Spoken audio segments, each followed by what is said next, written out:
Olá pessoal, dando sequência ao estudo dos grupos de vegetais, hoje nós vamos começar a trabalhar com as angiospermas. Nessa aula, eu vou passar para vocês algumas noções gerais a respeito das angiospermas, do ponto de vista da sistemática desse grupo, onde ele se situa, como se desenvolveu. A gente vai falar um pouquinho sobre as monocotiledôneas e as dicotiledôneas e as suas diferenças. E depois a gente vai introduzir as famílias de monocotiledôneas. Vocês vão entender por que esse grupo vai aparecer antes. Nas monocotiledôneas, nós vamos trabalhar nessa aula especificamente com a família Ciperácea. Depois, ter uma próxima aula sobre a família Poácea. E depois nós vamos entrar no grupo das dicotiledôneas. Bom, as angiospermas, elas são divididas em alguns grupos, tá? Antigamente, as angiospermas eram divididas apenas em monocotiledôneas e dicotiledôneas. Hoje em dia, novamente por conta dos estudos moleculares, esses grupos eles foram subdivididos em um número maior de grupos. Tá? O importante que vocês entendam é que as angiospermas elas continuam sendo consideradas como um grupo natural.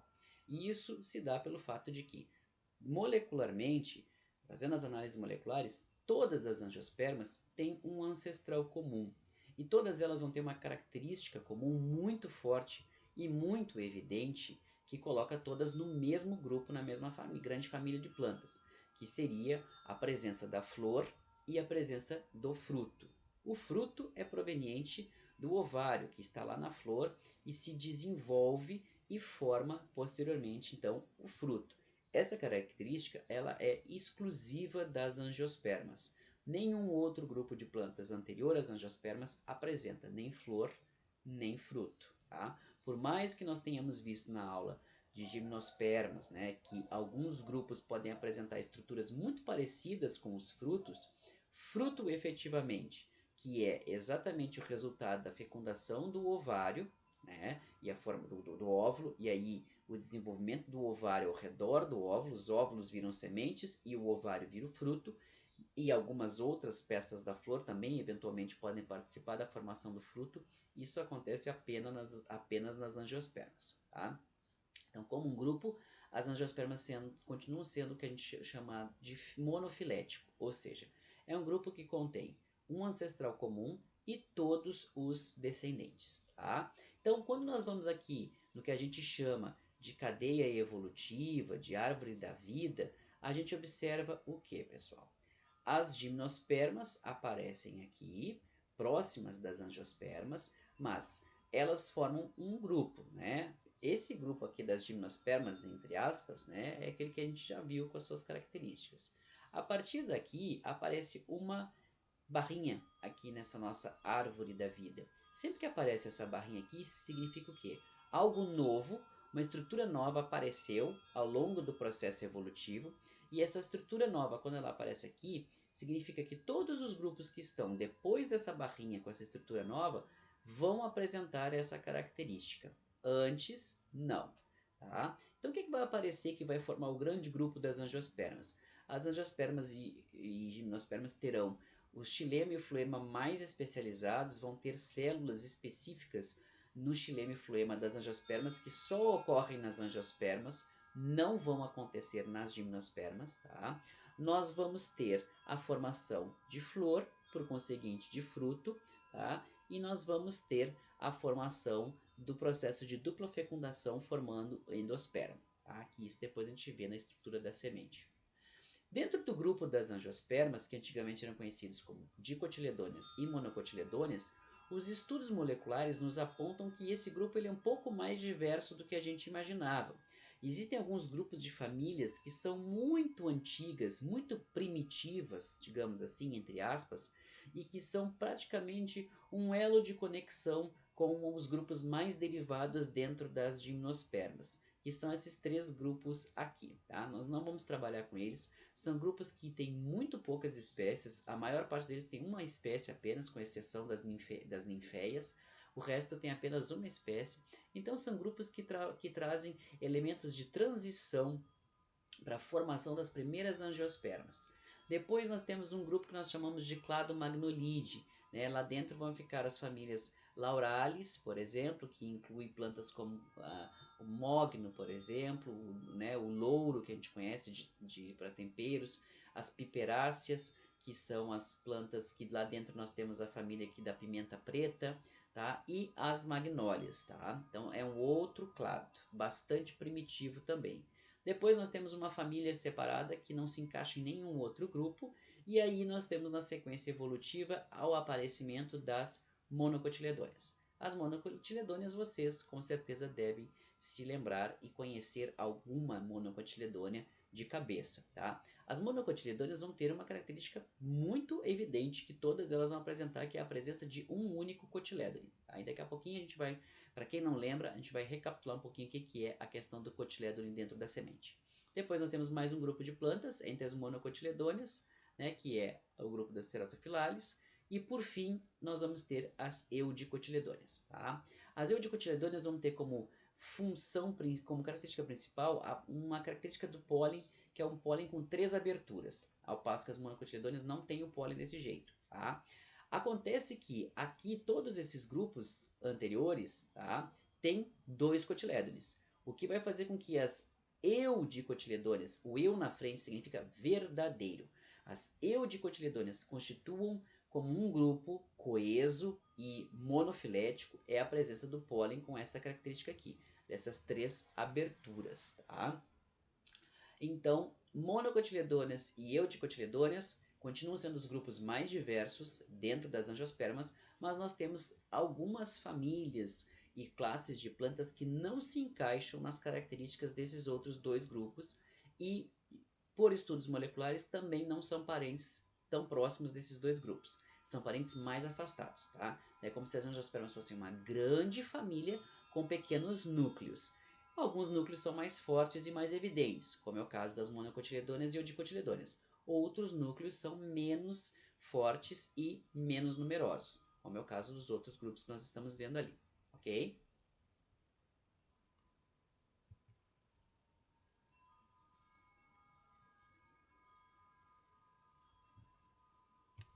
Bom, agora vamos falar um pouquinho a respeito da questão dos cotilédones. Tá? As dicotiledôneas e as monocotiledôneas vão se diferenciar justamente por essa característica que a gente fala do número de cotilédones. O que é o cotilédone?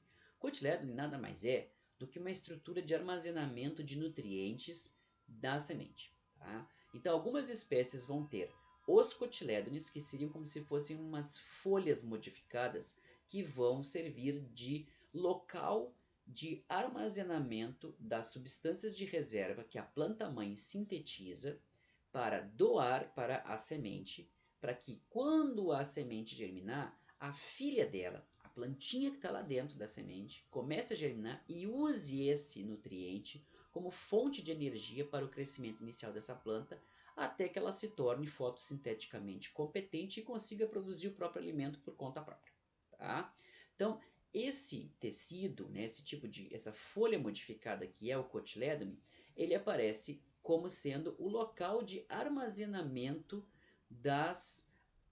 dos nutrientes em algumas espécies de planta, como é o caso, por exemplo, na família Fabaceae, que é a família do feijão, a família da soja, a família do amendoim. Nesse caso, quando vocês abrem uma sementinha de feijão, vocês encontram aquelas 2 partes, que quando vocês abrem uma sementinha de feijão ao meio, um amendoim, cada uma daquelas partes é um dos cotilédones daquela semente. Portanto, nós temos ali um exemplo claro de dicotiledônea, e é o cotilédone que é a estrutura de armazenamento dos nutrientes provenientes da planta-mãe. Em algumas outras famílias, como por exemplo aqui a mamona, cuja família é a família Euphorbiaceae, nesse caso aqui, a nutrição, ela não é, o sistema de nutrição, o tecido de nutrição, não se dá dentro do armazenamento da nutrição, não se dá dentro dos cotilédones. Os cotilédones ficam magrinhos, delgados, murchinhos, fininhos, tá? E o nutriente é guardado dentro do endosperma, tá? Na verdade, gente, quando ocorre o processo de fecundação e que vai se formar o tecido que vai dar nutrição para a semente, o tecido que se forma originalmente é o endosperma. O endosperma é o primeiro tecido de armazenamento de nutrientes que a semente desenvolve. Algumas sementes se especializaram em sugar todo o nutriente que está aqui no endosperma para dentro dos cotilédones, que é o que acontece, por exemplo, com o feijão. Outras sementes armazenam ainda a capacidade de reter esses nutrientes junto do endosperma, dentro do endosperma. E aí, nesse caso, os cotilédones não têm participação efetiva no armazenamento dos nutrientes. Tá? Já nas monocotiledôneas, o que vai acontecer? Ocorre a formação de apenas um cotilédone, tá? Um único cotilédone. E esse cotilédone não é o responsável também por armazenar a grande parte do nutriente que fica na semente. Esse nutriente, como aqui no caso do milho, ele fica armazenado no endosperma. E o cotilédone é único e fica envolvendo o embrião, que vai formar a planta futuramente, tá? E não tem efetivamente uma participação no armazenamento da energia para a semente que vai vir a germinar. Mas não são só essas as características que diferem monocotiledôneas de dicotiledôneas, tá? Além de nós termos essa estrutura da semente formada por dois cotilédones, tá? E aqui no caso nós temos um único cotilédone, tá? No caso das monocotiledôneas, sempre vai ser o endosperma que vai armazenar os nutrientes.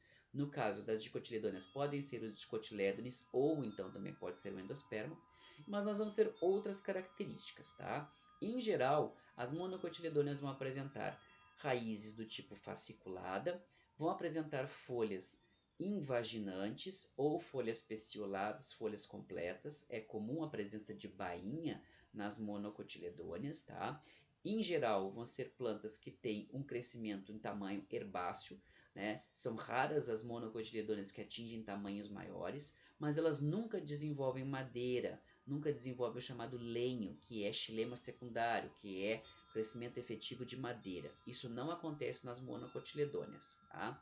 As monocotiledôneas também vão exibir, em geral, folhas que vão ter a distribuição das nervuras dentro da folha paralelas e ainda vão apresentar flores e estruturas que compõem a flor em número de 3 ou múltiplos de 3. Então vão ser 3 pétalas ou 6 pétalas ou 9 pétalas, por exemplo. Tá? Em geral, o número vai ser igual a 3 ou múltiplos de 3. Por isso que dizemos que as estruturas reprodutivas têm uma estrutura trímera. Tá? Ao passo que as dicotiledôneas vão apresentar muito comumente a raiz do tipo pivotante ou axial.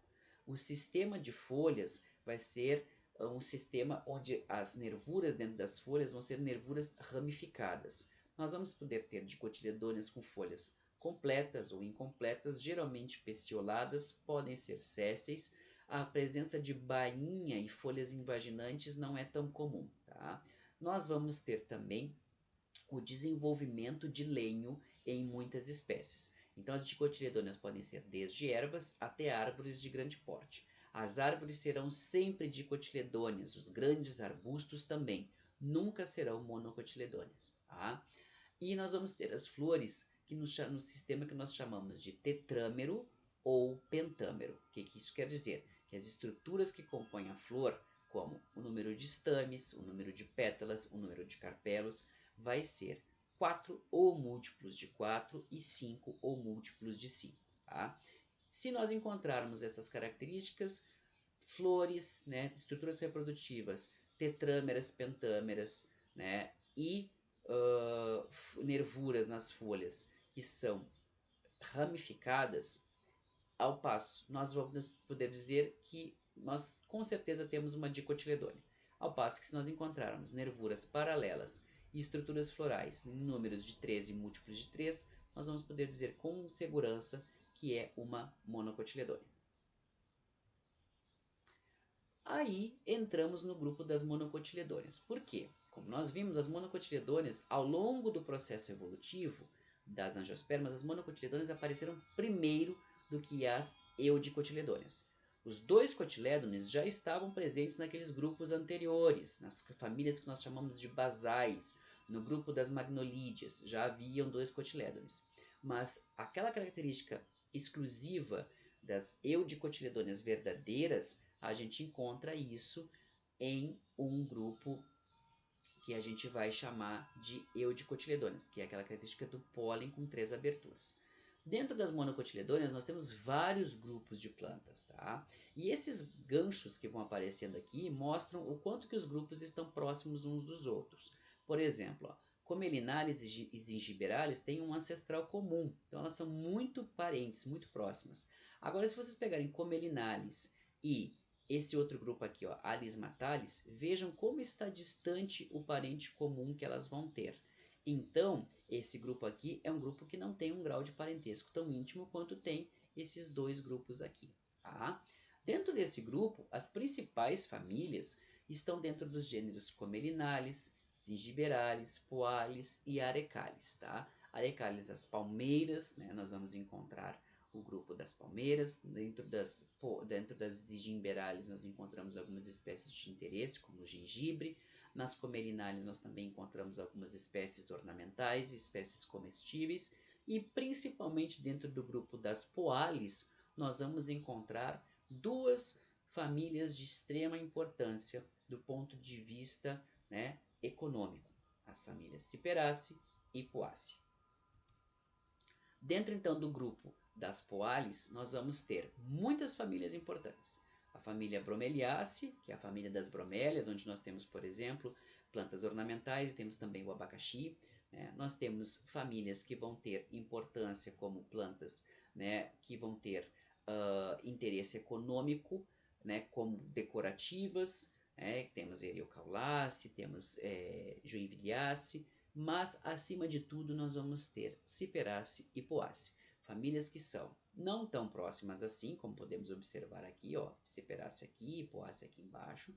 E dentro dessas famílias nós vamos ter uma importância muito grande, porque as Ciperaceas apresentam importância econômica na produção de tecidos, de fibras, resinas, alguma coisa para nutrição, paisagismo, mas muito comumente para vocês, futuros engenheiros agrônomos, temos muitas espécies de importância consideradas como invasoras muito importantes, de muitas culturas. Tá?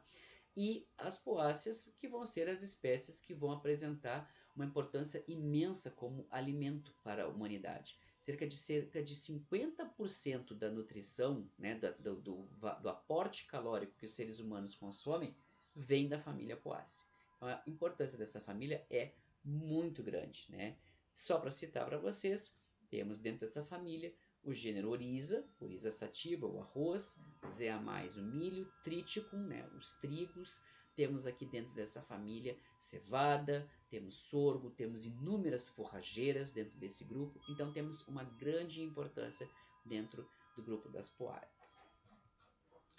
As ciperáceas, começando com essa família, vão apresentar uma distribuição que a gente chama de cosmopolita. Tá? Aqui em vermelho, no mapa mundi, vocês encontram todas as regiões onde acontecem ciperáceas. Tá? Ou seja, nós vamos encontrar ciperáceas no planeta inteiro, até em regiões áridas e desérticas, porque nós temos muitas poáceas adaptadas a esse tipo de clima. Tá? Nós não vamos encontrar ciperáceas muito nas regiões de extremo frio, né? Aqui dentro de regiões onde o gelo é permanente. Tá? De resto, nós encontramos ciperáceas distribuídas no mundo todo. Tá? Nós vamos ter cerca de 122 gêneros com 4.500 espécies, o que é uma grande diversidade dentro das famílias de angiospermas. Tá? Os gêneros mais representativos são o gênero Carex, que sozinho tem 2.000 espécies. Então, é um gênero realmente muito diverso. Tá? E também o gênero Cyperus, com mais de 600 espécies. As ciperáceas vão ser todas herbáceas perenes. Tá? Todas herbáceas, tá? Algumas, a maior parte perene.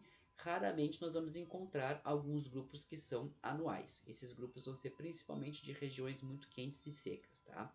Elas são facilmente confundidas com a família Poaceae e com a família Juncaceae por conta do aspecto graminiforme que elas apresentam, né? Que seria aquele aspecto de grama, de capim, e por terem as flores muito reduzidas, que é o que a gente observa, por exemplo, nessa imagem aqui. Tá? Aqui, flor de Poácea e aqui flor de Juncaceae. Elas são flores muito semelhantes, né? Vão apresentar aquele aspecto de espigueta que é muito comum ao grupo. Tá? A diferença para não ter erro de confundir uma ciperácea com uma poácea. As ciperáceas elas vão ter caules angulares. O que quer dizer isso? Quando vocês mexem no caule, tocam no caule, né, esfregam os dedos ao redor do caule de uma ciperácea, vocês observam que o caule parece um triângulo.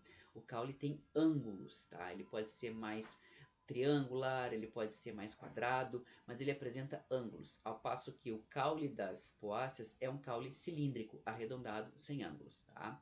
Nós também vamos ter a bainha das folhas fechada, ao passo que lá na base da bainha da folha, quando ela se junta ao caule da planta, a bainha das ciperáceas se fecha, é soldada. Então a gente tem que rasgar a bainha para arrancar a folha. Ao passo que as bainhas das poáceas, ela só se fecha como um envelope, ela não se solda, ela pode se sobrepor, mas ela é aberta, então eu consigo extrair a folha e a bainha inteira sem precisar rasgar a bainha. Essa é uma característica importante, tá?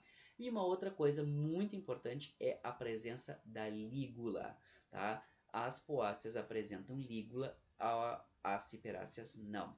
A lígula é uma formação de uma protuberânciazinha que ocorre aqui na junção do limbo da folha com a bainha da folha. Então aqui se forma uma pequena projeção membranosa, pode ser membranosa, pode ser na forma de pelos, tá? Isso vai acontecer nas poáceas e não vai acontecer nas ciperáceas. Quando o limbo encontra a bainha e aí a bainha se fecha ao redor do caule angular das ciperáceas, não há presença de lígula, tá? As flores das ciperáceas, elas vão ser organizadas em pequenas inflorescências, tá? Geralmente vão ser espigas, é o mais comum, formando as chamadas depois lá dentro, a estrutura floral básica chamada de espigueta. A gente vai ter uma única bráctea envolvendo essa estrutura, que é essa pequena espiga, ou podem ser também algumas, no caso alguma umbela, tá? E essa bráctea, ela vai se chamar gluma. A bráctea com o nome de gluma também acontece nas poáceas, mas nas poáceas vão ser duas brácteas com o nome de gluma, uma gluma mais interna e uma gluma mais externa. Nas ciperáceas é apenas uma gluma, tá? As flores podem ser unissexuais ou podem ser hermafroditas. Então eu posso ter uma flor com sexo masculino e feminino dentro dela e espécies onde eu vou ter os sexos separados em flores diferentes, tá? Mostrando para vocês mais detalhe da inflorescência das ciperáceas, é uma espigueta, tá? Aqui nós vamos ter então flores, qual que é a característica de uma espiga? Flores que não têm pedicelo, as flores se grudam diretamente na rax. Aqui então nós vamos ter essas flores formando essa espiga e aqui cada uma dessas unidades florais reduzidas, a gente vai ter uma bráctea envolvendo, que é a tal da gluma. Então tá aqui no destaque a gluma, envolvendo aqui a estrutura feminina, reprodutiva feminina, que é o ovário, tá? E aqui os estigmas, que vão ser o quê? As estruturas que vão receber o grão de pólen, e aqui nós vamos ter os estames, geralmente em número de 3. Lembrem-se, monocotiledôneas geralmente múltiplos de 3. Mas não tem pétala? Não tem sépala? Não. Se aparecer, as pétalas e sépalas vão ser membranas transparentes muito reduzidas. Por que isso acontece? Porque as ciperáceas se especializaram, como grande parte da família Poales, do gênero, da classe Poales, se especializaram em serem polinizadas pelo vento. Então elas não vão precisar, obviamente, de pétalas que sejam perfumadas, coloridas e chamativas, porque não são animais que vão visitar essas flores para a polinização. Vai ser o vento. Então elas precisam ser eficientes em dispersar o pólen pelo vento. E para isso elas têm estames compridos que balançam livremente quando o vento bate e tem a estrutura que capta o pólen aqui na estrutura feminina bastante bifurcada e bastante apta a balançar no vento também, pegando o grão de pólen que está dispersado pelo vento. Então ela é muito bem adaptada à polinização pelo vento, que a gente chama de anemofilia. Tá? Então, como eu já disse, o perianto, que seriam as pétalas e sépalas, vai ser reduzido a escamas se estiver presente. Por quê? Nós não precisamos de flores vistosas para fazer uma polinização pelo vento. Tá? Então, observem aqui como ela é eficiente para ser polinizada pelo vento.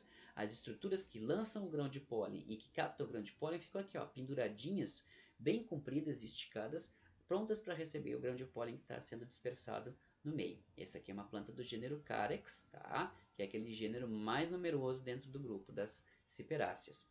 Os óvulos vão ser constituídos por 3 carpelos, então vamos lembrar múltiplos de 3, e nós vamos ter um único óvulo dentro de cada ovário, um grande óvulo ligado na base do ovário, um grande óvulo basal. Como eu já havia dito, a distribuição é cosmopolita e é muito comum a ocorrência dessas espécies junto de lugares úmidos, ambientes paludosos, que são aqueles ambientes que estão suscetíveis ao alagamento, e ribeirinhos, né, junto da beira de rios e de corpos d'água, como é o caso aqui de Cirrus lacustres, como o próprio nome sugere, né, junto de corpos d'água. Isso é importante do ponto de vista ecológico, porque essas espécies têm uma importância muito grande em evitar o assoreamento dos corpos d'água, porque vão formar um amplo sistema de raízes e essas espécies crescendo muito ligadas umas às outras seguram a terra, evitando com que a passagem da água, né, a movimentação dos corpos d'água, leve a terra para dentro dos corpos d'água, promovendo o processo de assoreamento. Tá? Outra questão importante na questão da ecologia é que servem de criadouros para diversos tipos de animais, né? Desde animais pequenos, né, invertebrados pequenos que fazem seus processos de reprodução ali, até vertebrados como anfíbios e peixes que utilizam ali aquelas regiões mais tranquilas e mais isoladas e mais defendidas, né, nessas grandes formações de vegetação para fazer os seus processos de procriação. Outras espécies, por sua vez, estão extremamente adaptadas a um outro tipo completamente distinto de ambiente, que é o caso dos ambientes áridos. Tá? As ciperáceas são muito comuns em regiões secas. Se vocês visitarem, por exemplo, uma praia que tenha dunas na beira da água, vocês vão encontrar muita diversidade de ciperáceas. Por quê? Elas são bastante adaptadas a esse tipo de ambiente. Porque elas podem ter bainhas, algumas espécies formam bainhas suculentas que vão armazenar água no seu interior e ainda conseguem, no sistema de rizomas embaixo do solo, formar um sistema de caules bastante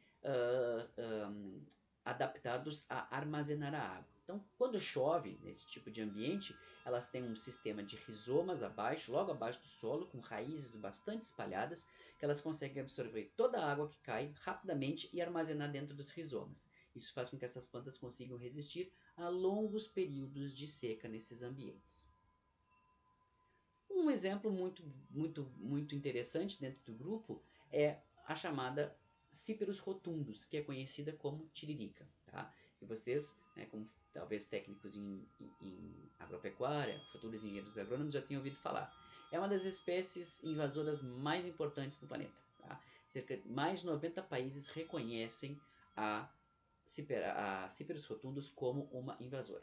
Ela é uma invasora de todas as culturas que nós temos no nosso país e de todos os tipos de solo, com exceção do arroz irrigado, porque ela não é adaptada a esse tipo de ambiente onde nós temos baixa disponibilidade de oxigênio. Tá? Essa planta ela apresenta um sucesso muito grande como uma invasora, justamente pelo fato de que ela tem muitas estratégias reprodutivas. Tá? Ela se reproduz pela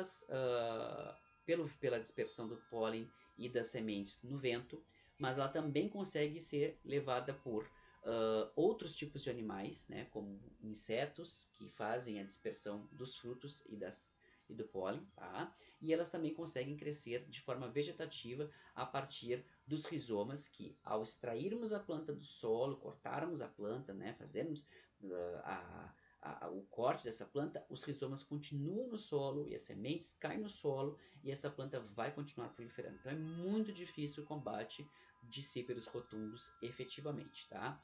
Além disso, a tiririca possui uma elevada atividade alelopática. O que quer dizer isso? Ela produz compostos na sua estrutura vegetativa que são exudados, ou seja, são liberados pelas raízes, fazendo com que outras sementes de outras espécies não germinem ao redor.